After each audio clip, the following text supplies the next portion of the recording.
നമസ്കാരം. ഞാൻ മീനാക്ഷി ആർ മൂസത്. എല്ലാവർക്കും സുഖമല്ലേ?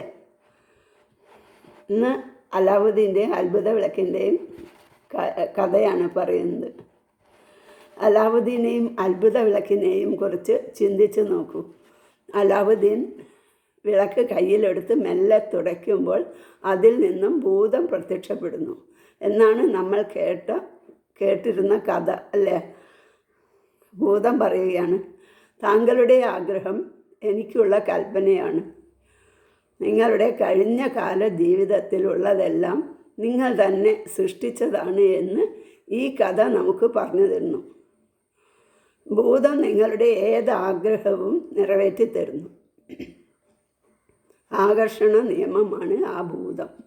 അതെല്ലായ്പ്പോഴും നമ്മുടെ സമീപത്ത് തന്നെയുണ്ട്. നിങ്ങൾ ചിന്തിക്കുന്നത്, പറയുന്നത്, പ്രവർത്തിക്കുന്നത് എല്ലാം ഭൂതം ശ്രദ്ധിക്കുന്നുണ്ട്. നിങ്ങൾ ചിന്തിക്കുന്നതൊക്കെ നിങ്ങൾ ആഗ്രഹിക്കുന്നവ ആണെന്ന് ഭൂതം കരുതുന്നു. നിങ്ങൾ എന്തിനെക്കുറിച്ച് സംസാരിക്കുന്നുവോ അതിനെ നിങ്ങൾ ആഗ്രഹിക്കുന്നു. നിങ്ങൾ ഏത് കാര്യത്തിൽ പ്രവർത്തിക്കുന്നുവോ അത് നിങ്ങൾ ആഗ്രഹിക്കുന്ന കാര്യമാണ്. ഇങ്ങനെയാണ് ഭൂതം മനസ്സിലാക്കുന്നത്. നിങ്ങളാണ് ഈ പ്രപഞ്ചത്തിലെ യജമാനൻ. നിങ്ങളെ സേവിക്കുകയാണ് ഭൂതത്തിൻ്റെ കടമ. നിങ്ങളുടെ ആജ്ഞകളെ ഭൂതം ഒരിക്കലും ചോദ്യം ചെയ്യില്ല. നിങ്ങൾക്ക് വേണ്ടത് നിങ്ങൾ ആഗ്രഹിക്കുന്നു. ഉടൻ തന്നെ ഭൂതം ഈ പ്രപഞ്ചത്തെ അതിനായി ചലിപ്പിക്കുന്നു.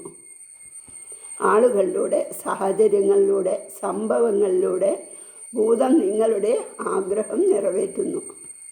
ഇതിലൂടെ നിങ്ങൾക്ക് മനസ്സിലായി കാണും എങ്ങനെ നമ്മുടെ ജീവിതം സൃഷ്ടിക്കപ്പെടുന്നു എന്ന്. Thank you.